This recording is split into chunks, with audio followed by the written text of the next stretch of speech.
Good afternoon, everybody. Good afternoon, and welcome to Sure 60 platform. As we all know that the discussion of QIP paper. That's a very significant discussion because in this process you can learn lots of things, and definitely you can enjoy those questions which are really tormenting you and creating problem for you. बच्चों, जैसा हम सभी जानते हैं कि QIP का जो analysis होता है, जो डिस्कशन होता है, वो काफ़ी ही फ्रूटफुल एंड प्रोडक्टिव है और एक बेसिक इंटरेक्शन भी आपका हो जाता है जिसमें आप काफ़ी क्वेश्चंस में जहां स्ट्रगल करते हैं वो एनालिसिस सुनने के बाद आपको काफ़ी आसान हो जाता है। तो ये एक इम्पॉर्टेंट चीज़ आपको माइंड में रख कर इसे सुनना है ध्यान से और काफ़ी चीज़ों को एसिमुलेशन भी करना है, आत्मसात भी करना है कि जो चीज़ आपको समझ में नहीं आ रहा है उस पर भी कवरेज करना है। तो काफ़ी कुछ चीज़ें हमें मिलता है जो सीखने के लिए मिलता है। जैसे देखिए फर्स्ट क्वेश्चन जो है आपका कि select the most appropriate option to fill in the blank. Meenakshi sweeps the ball excellently and when she and off spin delivery. तो देखिए इसमें बेसिकली ये जो पार्ट है ये क्या है, ये कंडीशनल है कहीं ना कहीं व्हेन। तो हम बेसिकली इस तरह के सेंटेंसेज में जनरल जो परसेप्शन देखते हैं कि भाई फ्यूचर इंडेफिनिट और सिंपल प्रेजेंट, लेकिन ये एक बहुत ही अलग एंड खास क्वेश्चन है जो आपको समझने की जरूरत है। कई बार ऐसा होता है कि सेम सेंटेंस कवरेज होते हैं, अगर अंतराल ज़्यादा नहीं है या एंटीसिपेटरी सेंटेंस नहीं है, मतलब जिसको हम एंटीसिपेट नहीं कर रहे हैं, वो उसी समय प्रेजेंट में ही वो इंसिडेंस हो रहा है at the time of speaking, तो डेफिनेटली कहीं ना कहीं उस तरह के सेंटेंसेज का एग्जाम्पल कई बार आपने देखा होगा सिंपल पास्ट आ जाता है, कई बार आपने देखा होगा सिंपल प्रेजेंट आ जाता है। तो बेसिकली उस सेंटेंस की जो अंडरस्टैंडिंग है उसके वजह से होती है। यहाँ पे दो तीन बातें आपको देखना है कि यहाँ जो स्विप्स द बॉल है, कहता है मीनाक्षी स्विप्स द बॉल एक्सलेंटली व्हेन सी, ये कॉन्टिन्यूएशन में सेंटेंस है कि जब कभी भी वो ऑफ स्पिन डिलीवरी मिलता है उसे वो जब ऑफ स्पिन डिलीवरी को फेस करती है, तो कहने का जैसे मतलब है कि ये सेंटेंस कॉन्टिन्यूटी में चल रहा है। तो आप इसमें ऐसा नहीं है कि एक सिंपल फ्यूचर कर देंगे और एक आपका सिंपल प्रेजेंट हो, नहीं। तो यहां भी आपको जो यूज करना है वो गेट्स यूज करना है, ये यूज करना है आपको। क्यों? क्योंकि यहां पे जो है आपको ये लगाना है क्योंकि ये सेंटेंस कॉन्टिन्यूटी में है। और एक और चीज आप क्लियर कर सकते हैं कि जनरली आप देखते हैं कंडीशनल के बाद सिंपल फ्यूचर नहीं बल्कि कंडीशनल के बाद हम जनरली क्या रखते हैं, सिंपल प्रेजेंट रखते हैं। तो एक तर्क या लॉजिक ये भी दिया जा सकता है, लेकिन मेन जो इसका स्पिरिट है, जो सेंटेंस की आत्मा है, वो ये है कि ये सेंटेंस प्रेजेंट का डिमांड कर रहा है क्योंकि ये सेंटेंस कॉन्टिन्यूटी में चल रहा है, कहीं भी अंतराल नहीं है या एंटीसिपेटरी नहीं है, दैट्स वाई। तो that is the explanation of this sentence. अब सेकेंड सेंटेंस है select the most appropriate antonym of the underlined word. Encouraged, देखिए इनकरेज का मतलब क्या होता है, प्रोत्साहन देना। तो डेफिनेटली इनकरेज्ड का आपको क्या पूछा जा रहा है, अपोजिट। तो मोटिवेटेड आप नहीं यूज कर सकते हैं। क्यों? क्योंकि मोटिवेटेड कहीं ना कहीं इससे मिलता जुलता है। सपोर्टेड भी आप यूज नहीं कर सकते, वो भी कहीं ना कहीं आप इनकरेज के करीब है, एग्जैक्ट तो नहीं है लेकिन करीब है। और चीयर्ड तो बिल्कुल नहीं कर सकते हैं, तो ये भी नहीं होगा आपका। अब है कि इसका अपोजिट क्या होगा, तो इसका अपोजिट होगा डिस्करेज्ड। डिस्करेज्ड का मतलब ही होता है निरुत्साहित करना, किसी के उत्साह को कम कर देना, उसको कहीं ना कहीं डीएस्पिरिटेड कर देना। तो ऐसे में ये बहुत ही आसान क्वेश्चन है और मुझे उम्मीद है कि किसी भी बच्चा से ये क्वेश्चन गलत नहीं होगा। तो मुझे पूरा उम्मीद है कि ये आप लोग बहुत ही आसान क्वेश्चन है ये। अब आइए select the most appropriate synonym पूछा जा रहा है आपसे एपैथी का, APATHY। एपैथी का मतलब होता है lack of concern lack of concern, indifference बोलते हैं इसको। क्या बोलते हैं? इनडिफरेंस। जहां आप किसी चीज पर ध्यान नहीं देते हैं, आपके नेग्लिजेंस की वजह से कोई चीज हो गया, कहते हैं ना पुलिस के एपैथी के कारण, पुलिस के लैक ऑफ कंसर्न के कारण ये घटना घट गई। तो ऐसे में आप खुद देख सकते हैं कि इसका आंसर क्या हो जाएगा, क्योंकि सिनोनिम पूछा जा रहा है तो इनडिफरेंस इसका आंसर हो जाएगा। अब मैं आपको इम्पैथी, एवर्जन और हॉस्टिलिटी के बारे में बताता हूं। सिंपैथी और empathy both are a little bit different words, ये दोनों अलग अलग शब्द हैं। सिंपैथी का मतलब सहानुभूति है। जैसे हम जा रहे हैं और मान लो कोई आदमी बहुत ही ज्यादा प्रॉब्लम में है, मजबूरी में है, तो एक्सप्रेशन ऑफ सिंपैथी हुआ मेरा, सहानुभूति दिखाया सिर्फ। लेकिन इम्पैथी में क्या होता है, इन्वॉल्वमेंट होता है, शेयरिंग ऑफ, उसके दुख दर्द को बांटना, उसको शेयर करना, उसमें इन्वॉल्व होना, तो वो इम्पैथी कहलाता है। एवर्जन क्या है? एवर्जन का मतलब होते हैं नफरत, किसी चीज को जो आप लाइक नहीं करते हो, डिसगस्ट करते हो, डिसडेन करते हो, एबोमिनेट करते हो, कहीं ना कहीं उसको डिसलाइक करते हो, तो वो एवर्जन कहलाता है। हॉस्टिलिटी क्या है? हॉस्टिलिटी का मतलब शत्रुता, दुश्मनी। हॉस्टिलिटी कहते हैं ना कि हमारे और उसके बीच हॉस्टिलिटी है, ये हॉस्टाइल एडजेक्टिव होता है और हॉस्टिलिटी नाउन है। तो कहते हैं there is a hostility between India and Pakistan, Bharat और पाकिस्तान के बीच में हॉस्टिलिटी है, मतलब शत्रुता है, दुश्मनी है। तो ऐसे सेंस में हॉस्टिलिटी, जिसका सिनोनिम आप एनिमिटी कह सकते हो। क्या कह सकते हो? एनिमिटी। तो आपने ये क्वेश्चन को भी डिस्कस कर लिया। अब आप फोर्थ क्वेश्चन आपके है टू फेस द म्यूजिक। अब इसका मतलब ये होता है कोई ऐसे परिणाम का सामना करने के लिए तैयार हो जाओ। जैसे देखिए यहां पे कहीं ना कहीं एक ऐसी चीजें बताई जा रही है जो नकारात्मक है। जैसे मान लो कि हम कुछ ऐसा फेस करने वाले हैं, मान लो अभी आप देख रहे हो जो वर्ल्ड ऑर्डर है, संसार का जो अभी परिस्थिति है, जो सिनेरियो है, दृश्य है, उसमें हम थर्ड वर्ल्ड वार की मतलब ये इमेजिन कर रहे हैं कि हो सकता है। तो ये क्या है? कंसिक्वेंस है फेस द म्यूजिक। क्योंकि जब सभी countries, middle east countries, China और इधर ये सारे सब आ जाएंगे और उधर अरबियन कंट्रीज, सब लोग अगर इन्वॉल्व हो जाएंगे तो एक डायमेंशन अलग बन जाएगी। तो वो क्या होगा हमारे लिए? To face the music. तो मतलब कोई ऐसी नकारात्मक परिणाम झेलने के लिए तैयार हो जाइए। To bear the negative consequence of wrongful actions. भाई रॉन्गफुल एक्शंस होगा, अगर आप युद्ध करते हैं तो कोई ये राइटफुल एक्शन तो है नहीं, ये कहीं ना कहीं गलत ही है। तो इसका परिणाम तो आने वाले जनरेशन को भुगतना पड़ेगा, क्योंकि जब आप एटॉमिक एनर्जी यूज करेंगे, आप परमाणु बम से युद्ध लड़ेंगे, तो स्वाभाविक है उसके पीढ़ी दर पीढ़ी उसको झेलना पड़ेगा। तो ये फेस टू म्यूजिक है। तो इसका आंसर आपको इस ईडियम का डी हो जाएगा। अब आइए next, select the option that express the given sentence in active voice. In active voice में आपको बताना है the new building was being constructed by the construction workers. तो देखिए ये सेंटेंस क्या है, पहले ये देखना है, ये पैसिव सेंटेंस है, ये जो है आपका पैसिव है, पैसिव सेंटेंस है। तो डेफिनेटली ये पैसिव सेंटेंस है, तो हमें इसका एक्टिव देखना है। तो the construction workers were constructing, अब यहां देखिए ये तो हो ही नहीं सकता है। जैसे क्या है, क्या है? द न्यू बिल्डिंग, नहीं सॉरी, ये पास्ट में ही है, ये पास्ट का बनाया गया है। तो क्या कह रहा है? The new building was being constructed by the construction. तो the construction workers, by the construction workers, the construction workers were constructing the new building, the construction workers had been, अब यहां हैड बीन आ गया तो ये नहीं आ सकता है। फिर है the new building has being, ये भी नहीं हो सकता है।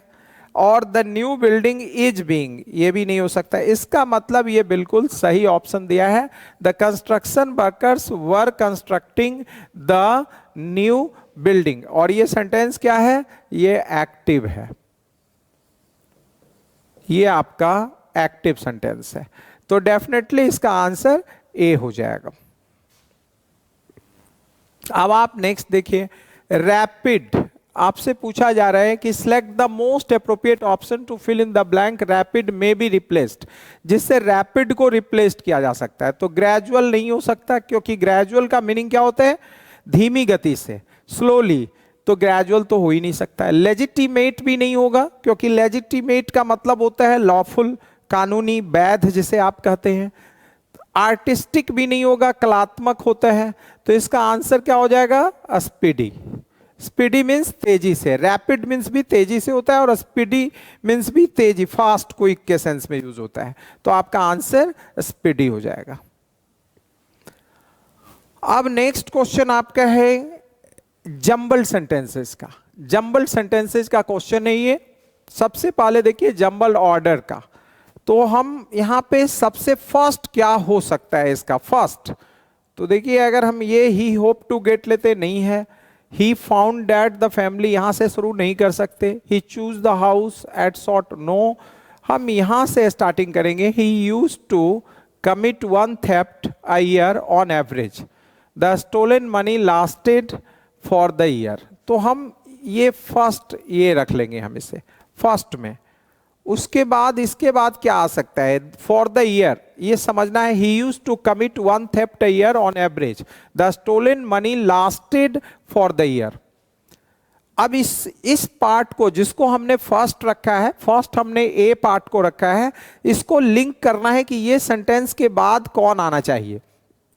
तो देखिए इस सेंटेंस के बाद अगर हम देखें तो सी नहीं आ सकता है, डी भी नहीं, बी आ सकता है। सेकंड हमारा होगा B, for the year. He choose the house at short over ग्रेनेज to commit his next burglary. He, सेंध लगाना, वर्गलरी का मतलब होता है सेंध लगाना। He studied the design of the house carefully for a fortnight. तो आपका सेकंड बी हो जाएगा। उसके बाद ही होप टू गेट 15th, और no.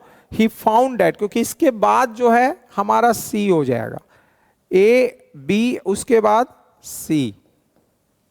He found that the family had gone to London and the servants to the movie. और उसके बाद सबसे लास्ट में आपका फोर्थ होगा डी। तो हमारा answer A B C D इसका बन रहा है, ए बी सी डी। तो आप देख सकते हैं। अब आइए नेक्स्ट है, ये भी जंबल्ड ऑर्डर का सेंटेंसेज है। जंबल्ड ऑर्डर में ही आप इसे देख सकते हैं। तो जंबल्ड ऑर्डर में बेसिकली अगला जो क्वेश्चन हम देखने जा रहे हैं वो 8 नंबर। सबसे पहला सेंटेंस हम क्या लेंगे कि जो कहीं ना कहीं ये चीज को कवर करेगा। तो सबसे पहले हम क्रॉनिक इन्फेक्शंस नहीं ले सकते हैं, हम लेंगे a factor contributing to the rapid rise of the population in recent years has been the drop in the death rate. यहां से हम स्टार्ट कर रहे हैं फर्स्ट पार्ट लेने के लिए।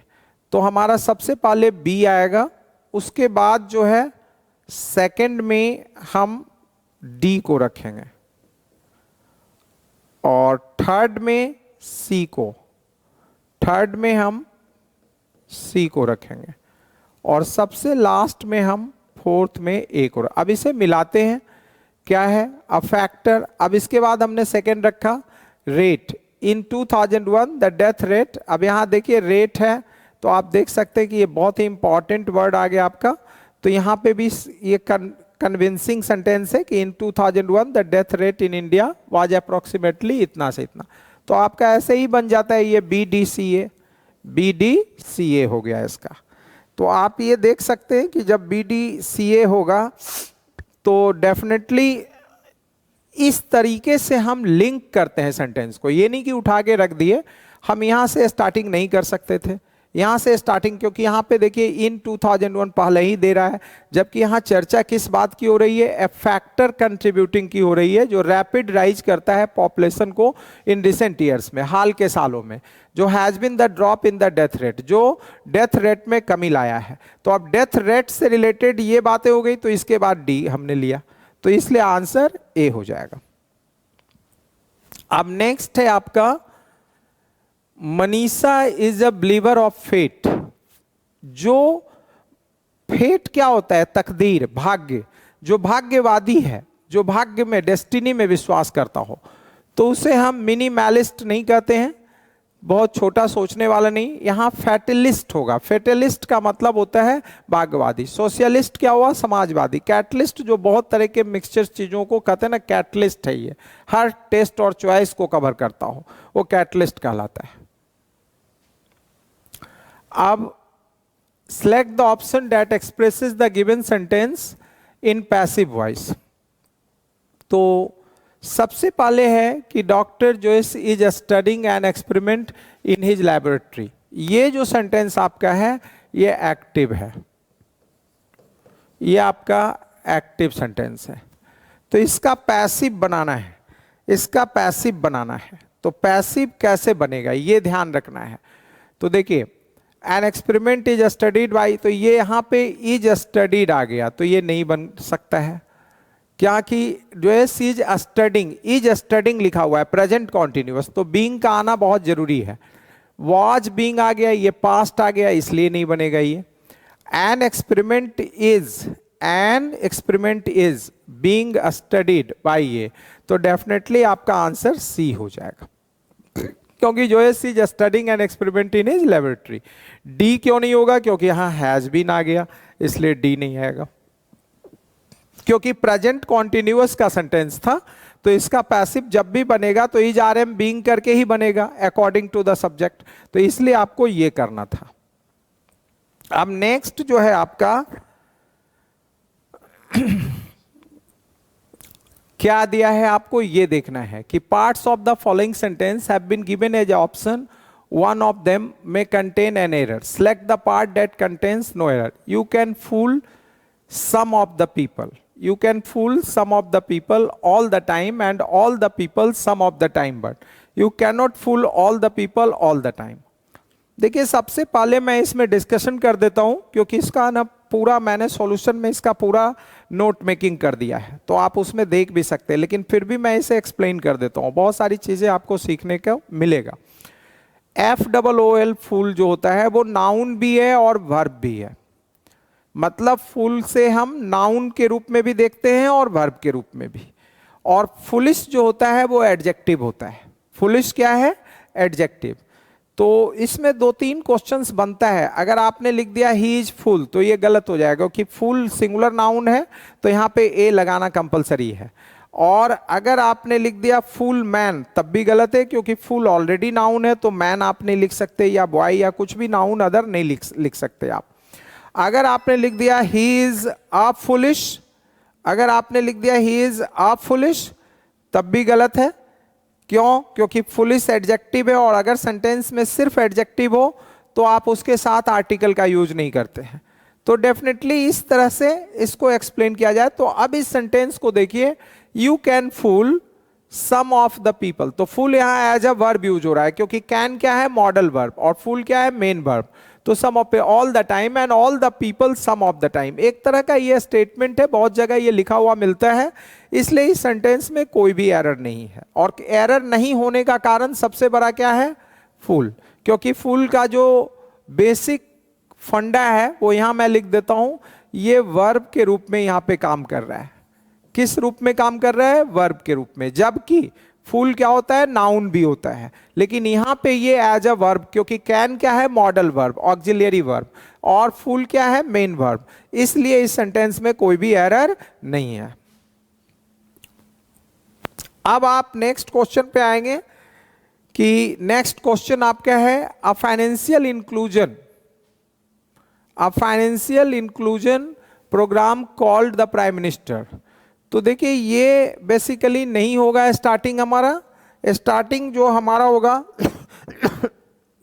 स्टार्टिंग जो हमारा होगा वो होगा अंडर द एक्रोनिम, फर्स्ट ये हो जाएगा हमारा जनधन योजना for in financial inclusion, Aadhaar biometric, ये आपका हो रहा है।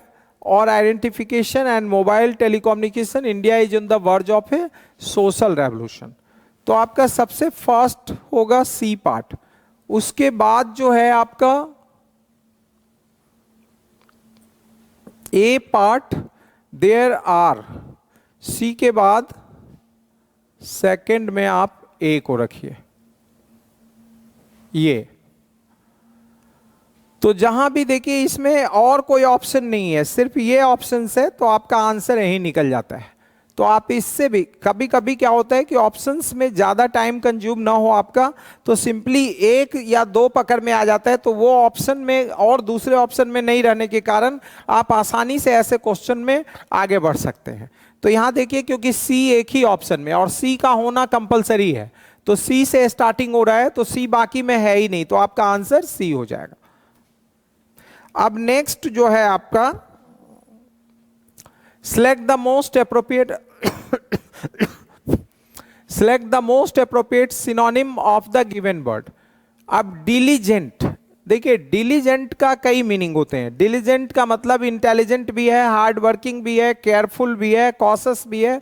बहुत तरीके से इसको हम प्रयोग में लाते हैं कि भाई आपने काम को बहुत डिलीजेंटली किया है, मतलब बहुत केयरफुली, सावधानी बरतते हुए, हर चीज का ध्यान रखते हुए। और हार्ड वर्क भी करने के लिए हम डिलीजेंट को यूज करते हैं। और कोई विवेकशील है, बुद्धिमान है, उसके लिए भी हम इंटेलिजेंट, खास करके इंटेलिजेंट है तो उसके लिए भी डिलीजेंट का यूज करते हैं। तो इसमें सिनोनिम पूछा जा रहा है, तो स्पाइटफुल तो होगा नहीं। क्यों नहीं होगा? क्योंकि इसका मतलब क्या होता है? मैलाइस, जो दुर्भावना से भरा हुआ है, जो इविल टाइप का है, मैलिस है, उसे बोलते हैं स्पाइटफुल। तो ये नहीं होगा। ऑफुल भी नहीं होगा, ये भी डरावना के सेंस में या बैड के सेंस में यूज होता है। फेथफुल का कोई मतलब नहीं बनता है, क्योंकि ये कहीं ना कहीं फेथ से बना है, फेथफुल, विश्वासी के सेंस में। तो आपका आंसर क्या हो जाएगा? Careful, D. नेक्स्ट है they live in the apartment above ours. तो देखिए इसमें एंटोनिम पूछ रहा है, आपको समझना है।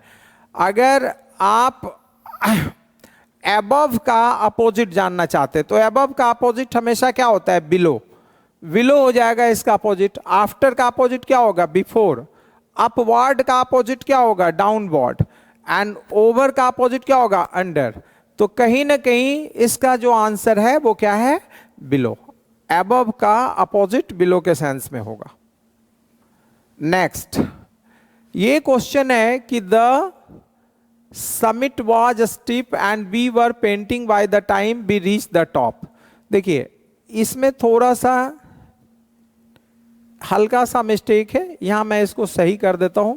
ये जो था ये बी नहीं है, ये बेसिकली लिखना चाहिए था ASCENT, ये ऐसे आना चाहिए था, एसेंट। तो यहां पे क्या है? समिट है। समिट का मतलब क्या होता है? Top. The summit was steep, बहुत ही मतलब खड़ी चढ़ाई थी। स्टीप मीन्स होता है ऐसे नुकीला भी होता है, और इस तरह का जो बहुत ही ज्यादा टफ हो तो स्टीप कहते हैं उसको। And we were panting by the time we reach the top, तो हमें क्लाइम अप के बारे में बता रहा है। तो यहां पे हम एसेंट टू लेंगे। क्या लेंगे? ASCENT, ascent two. तो हमारा आंसर होगा बी। ये वर्ड है, थोड़ा ये प्रिंटिंग एरर हो गया तो इसको सही करना है। अब आपको लगेगा कि ये क्या है, तो ये जो है वर्ब है, ये वर्ब है उसी का, और ये वाला जो है ये नाउन है। तो हमें वहां पे नाउन चाहिए, यहां नाउन चाहिए, इसलिए हम ये यूज करेंगे। और ये एसेंट का मतलब होता है टू एग्री, ASSENT, एसेंट। ये जो है इसका मतलब होता है ऑफिशियली किसी चीज पर सहमति जताना। जैसे the president of India, the president of India, जैसे एक सेंटेंस मैं लेता हूं, the president of India, the president of India assented, ASSENTED, assented to the bill, the bill। तो यहां पे assented to का मतलब क्या हुआ? एग्रीड होना, सहमत होना। तो और हमेशा इसके साथ टू प्रेपोजिशन रहता है जब ये वर्ब के रूप में यूज होता है। ASSENT एसेंट नाउन के रूप में भी यूज होता है और वर्ब के रूप में भी। जब ये वर्ब के रूप में यूज होता है तो प्रेपोजिशन टू आता है, और जब ये नाउन के रूप में यूज होता है तो फॉर होता है। The ascent for the money bill, तो एसेंट जब नाउन के रूप में यूज होगा तो प्रेपोजिशन चेंज हो जाएगा, वर्ब के रूप में होगा तो चेंज हो जाएगा। लेकिन इन दोनों में क्या डिफरेंस है? जो ASCENT वाला है, इस एसेंट नाउन है, और ASCENT एसेंट क्या है? वर्ब है। इन दोनों का मतलब है चढ़ना, क्लाइम अप करना। लेकिन ये वाला जो है नाउन है, ये नाउन है आपका, और ये वाला वर्ब है। और एमिस का मतलब होता है रॉन्ग, इम्प्रॉपर। एमिस का जो मीनिंग है वो है इम्प्रॉपर, इम्प्रॉपर। एमिस का मीनिंग इम्प्रॉपर होता है। तो इसमें जो आप यूज करेंगे वो बी यूज करेंगे। इसको मैंने करेक्ट कर दिया है, यहां लिख दिया है ब्रैकेट में, ASCENT है ये, एक्चुअली ASCENT, ये ब्रैकेट में मैंने लिख दिया है। अब नेक्स्ट आइए, in the following sentence 4 words are underlined, out of 1 word is incorrectly spelled. Identify the incorrectly spelled word. तो देखिए इसमें amusement का स्पेलिंग सही है, fascinating का भी स्पेलिंग सही है, लेकिन souvenir का स्पेलिंग गलत है। souvenir का मतलब होता है यादगार, या उसको मोमेंटो भी कहते हैं, मोमेंटो, जो आपको कोई ऐसी चीज जो आपको हमेशा याद दिलाता रहता हो, स्मरण कराता हो, तो उसे हम बोलते हैं। तो यहाँ पे लेकिन एक मिस्टेक, इसमें एक प्रिंटिंग एरर क्या हुआ है कि इनकरेक्टली पूछ रहा था, लेकिन इसमें ये करेक्ट ऑप्शन दे दिया है। इसका भी स्पेलिंग करेक्ट है, इसका भी करेक्ट है, इसका भी करेक्ट है, और इसका भी करेक्ट है, लेकिन यहाँ पे ये गलत है, यहाँ पे इसका स्पेलिंग गलत है। इसलिए आपका आंसर्स क्या हो जाएगा? ये वाला। बाकी सब सही है, लेकिन इसमें इसको गलत ऑप्शन देना चाहिए था, लेकिन इसने ऑप्शन यहाँ पे करेक्ट दे दिया है। तो हमने इसलिए आपको रेक्टिफाई कर दिया है कि आपको इजी हो, कंफ्यूज ना करें। यहां पे ऑलरेडी गलत है स्पेलिंग, लेकिन यहां सही है, तो आप सही वाला चूज कर लो। नेक्स्ट है अस्टियर अप ए हॉर्नेट्स नेस्ट। एक्चुअली अस्टियर अप ए हॉर्नेट्स नेस्ट, इसमें भी थोड़ा सा इंप्रूवमेंट होगा।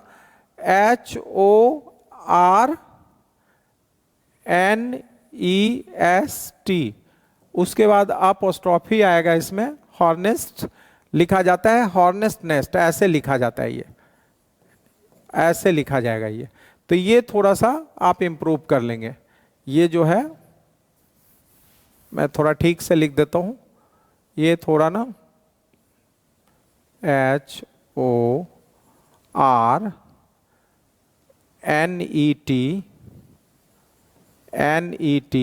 अपोस्ट्रोफी S, हॉर्नेस्ट नेस्ट होता है, NEST, ये करेक्ट होता है एक्चुअली।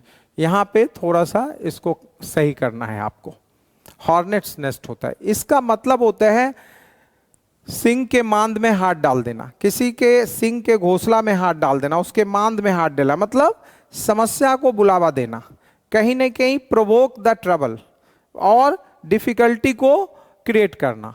तो यहाँ पे प्रोवोक द ट्रबल इसका आंसर होगा, रेसिस्ट फाइट नहीं होगा, मतलब फाइट रेसिस्ट नहीं करना, क्रिएट डाउट भी नहीं होगा। स्केयर का मतलब डरना, स्केयर द बर्ड्स डराना या डरना, तो ये भी नहीं होगा। तो यहाँ पे आपका आंसर, क्योंकि ये ईडियम है, क्या है ये? ईडियम है और बहुत पॉपुलर है, तो कहीं ना कहीं प्रोवोक कर रहे हैं आप, इंस्टिगेट कर रहे हैं ट्रबल को, उसको भड़का रहे हैं। तो स्वाभाविक है आप किसी के घर में घुसने की कोशिश करेंगे तो आप उसे भड़का ही तो रहे हैं कि वो ट्रबल क्रिएट करे, वो गुस्सा करे, वो कहीं ना कहीं आपके लिए समस्या बन जाए। तो इसलिए इसका आंसर ये होगा। अब है Aditi is meticulous by nature. देखिए मेटिकुलस एक अच्छा वर्ड है, पहले मैं इसको बता दूं कि मेटिकुलस का मतलब होता है जो बहुत ही ज्यादा केयरफुल है, छोटी छोटी स्मॉल डिटेल्स के ऊपर भी काफी ज्यादा सावधानी बरतता हो, बहुत ही केयरफुली चीजों को करता हो, उसे हम मेटिकुलसली भी कहते, कभी कभी कहते बड़ा मेटिकुलसली वर्क किया है इसने, मतलब सावधानी बरतते हुए। तो देखिए एक्यूरेट यहां नहीं होगा क्योंकि अपोजिट पूछा जा रहा है। प्रिसाइज नहीं होगा, प्रिसाइज कम करना होता है, संक्षिप्त करना। कंसाइज भी नहीं होगा, यहां पे केयरलेस होगा। ये बहुत ही आसान क्वेश्चन है। तो आपका आंसर केयरलेस, क्योंकि मेटिकुलस का मतलब होता है केयरफुल, बहुत ही ऑब्जर्वेंट, तो इसका अपोजिट केयरलेस हो जाएगा। अब आपको यहां ये देखना है, ये जंबल्ड ऑर्डर फिर से आपके पास आया है कि अब आप क्या करेंगे। सबसे पहले तो सब सेंटेंस देखिए, swarms have wreaked havoc on crops and caused famines and mass migrations. No, since prehistoric times locusts have caused plagues. ये भी नहीं होगा। अच्छा, तो फिर हम कहाँ से स्टार्ट करें, ये सबसे इंपॉर्टेंट है। Changes in agriculture practices, no not at all. तो यहाँ ये प्री हिस्टोरिक टाइम की बात हो रही है। Since prehistoric times locusts have caused plagues, मतलब प्री हिस्टोरिक टाइम्स में ये जो लॉक्टस थे, वर्ड्स होते थे, ये प्लेग का कारण बनता था। सिंस प्री हिस्टोरिक टाइम से ऐसा होते आ रहा है। तो डेफिनेटली हमने सबसे पहला पार्ट क्या लिया है, बी लिया है। उसके बाद ए लेंगे। सेकेंड पार्ट जो होगा हमारा, फर्स्ट पार्ट हमारा बी है, सेकेंड पार्ट ए है कि swarms have never, swarms have raked means होता है बर्बाद करना, डिस्ट्रॉय करना, havoc on crops and caused famines. भाई क्रॉप्स को बर्बाद करेगा तो क्या होगा, अकाल आएगी एंड मास माइग्रेशंस होगा, बड़े जत्थे में लोग दूसरे जगह जाएंगे, क्योंकि भाई भोजन नहीं रहेगा, अकाल हो जाएगा, सूखा पड़ जाएगा और अकाल हो जाएगा तो लोग तो बाहर ही जाएंगे ना। तो ये जो था स्वार्म्स हैव रेक्ड हैवोक, वो क्या क्रिएट करता था, क्या डिस्ट्रॉय करता था, क्रॉप्स को, और caused famines and mass migrations करता था। तो हम यहाँ प्री हिस्टोरिक टाइम की बात कर रहे हैं, यहाँ से स्टार्ट कर रहे हैं। तो सेकंड और वन, तो हम बी को लिया फर्स्ट में और ए को सेकंड में, फिर हम डी को लेंगे, थर्ड में हमारा डी हो जाएगा। चेंजेज इन एग्रीकल्चर प्रैक्टिस, क्योंकि इसके बाद एग्रीकल्चर की बात हो रही है, तो एग्रीकल्चर यहाँ बहुत इंपॉर्टेंट वर्ड हो गया। और उसके बाद जो हमें लग रहा है कि उसके बाद हमारा फोर्थ जो होगा वो सी होगा। तो देखिए इसमें B A D C, B A D C, तो हमारा आंसर बी हो जाएगा। अब नेक्स्ट है इनकरेक्टली स्पेल्ड वर्ड। तो इरेज का स्पेलिंग सही है, डिरेज का भी सही है, सीज का स्पेलिंग गलत है, SEIZE होता है, SEIZE सीज का स्पेलिंग। तो स्वाभाविक है, इसका मीनिंग होता है कैप्चर करना, फोर्सफुली किसी चीज को जब्त कर लेना। कहते ना आपकी संपत्ति को सीज कर लिया गया, आपकी गाड़ी को सीज कर लिया है, तो ये बहुत ही इंपॉर्टेंट वर्ड है। और अब आइए क्लोज टेस्ट। पहले समझते हैं ये पैसेज किस चीज पे। तो देखिए द डिजिटल साक्षरता अभियान दिशा के ऊपर है, नेशनल डिजिटल लिटरेसी मिशन के ऊपर है। Scheme has been formulated to, ये जो स्कीम योजना फॉर्मुलेट किया गया, बनाया गया किस लिए, तो कहता है आईटी ट्रेनिंग देने के लिए। तो देने का सेंस यहां पे क्या होगा, एप्रोप्रिएट, ये देखना है। तो देखिए देने का सेंस एट्रीब्यूट नहीं होगा, एट्रीब्यूट होता है टू गिव क्रेडिट, अटेन भी नहीं होगा, प्राप्त करना, एफर्म भी नहीं होगा, सुनिश्चित करना, तो यहां पे इम्पार्ट होगा। इम्पार्ट का मतलब कहते हैं ना इम्पार्टिंग एजुकेशन, शिक्षा दे रहे हैं, इम्पार्ट करना। इम्बाइब मीन्स होता है ग्रहण करना, और इम्पार्ट मीन्स होता है टू रेंडर, देना। तो यहां पे इम्पार्ट का यूज होगा 21 में। अब मैं फिर से पैसेज में जा रहा हूं। अब यहां पे इम्पार्ट आ गया आपका IMPART,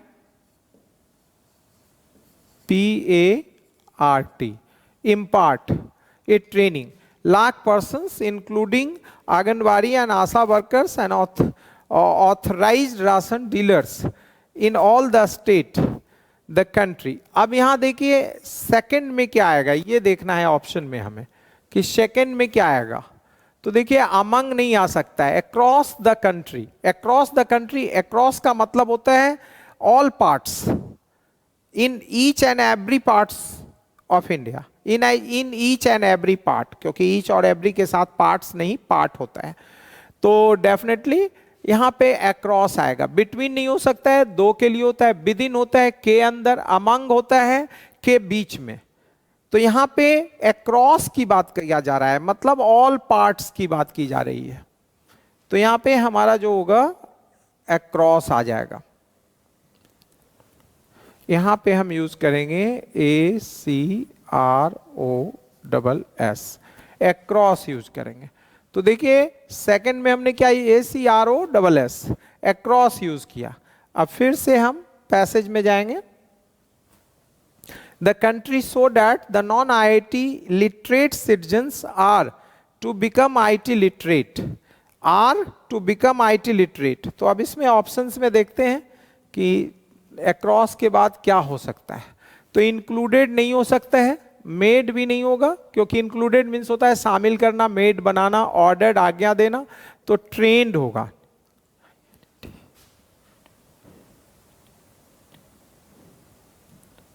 यहां पे आ जाएगा ट्रेंड,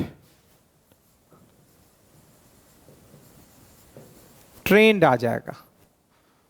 अब फिर से हम आगे चलते हैं, थर्ड हो गया to become, are train to become IT literate so as to them to actively and effectively. अब फोर्थ में देखते हैं कि क्या आ सकता है।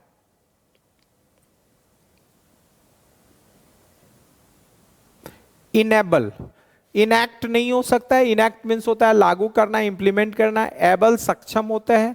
रिगार्ड आदर करना भी होता है, मानना भी होता है, एज ए एग्जाम्पल भी दिखाया जाता है।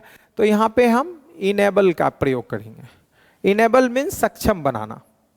तो यहां पे हम फोर्थ में इनेबल यूज करेंगे।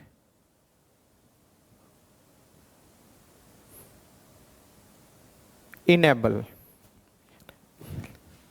ENABLE, enable them.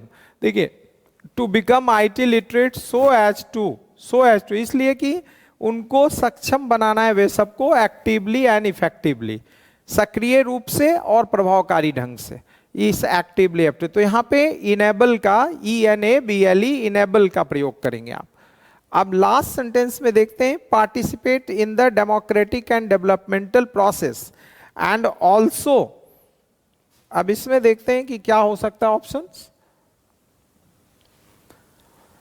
And also enhance, present तो होगा नहीं, प्रेजेंट मीन्स प्रस्तुत करना होता है, प्रेजेंट मीन्स देना होता है। इंगेज भी नहीं होगा, कहते हैं ना इस चीज में सम्मिलित है। ट्रेन भी यहां पे अब मतलब नहीं बनता है। इनहैंस करना मतलब बढ़ाना, इनहैंस का मतलब होता है ऑगमेंट, AUGMENT, ऑगमेंट, इंक्रीज करना, बढ़ाना। तो आप देख सकते हो इसमें हम क्या लिखने जा रहे हैं, इनहैंस, और बताएंगे भी कि क्यों यूज कर रहे हैं।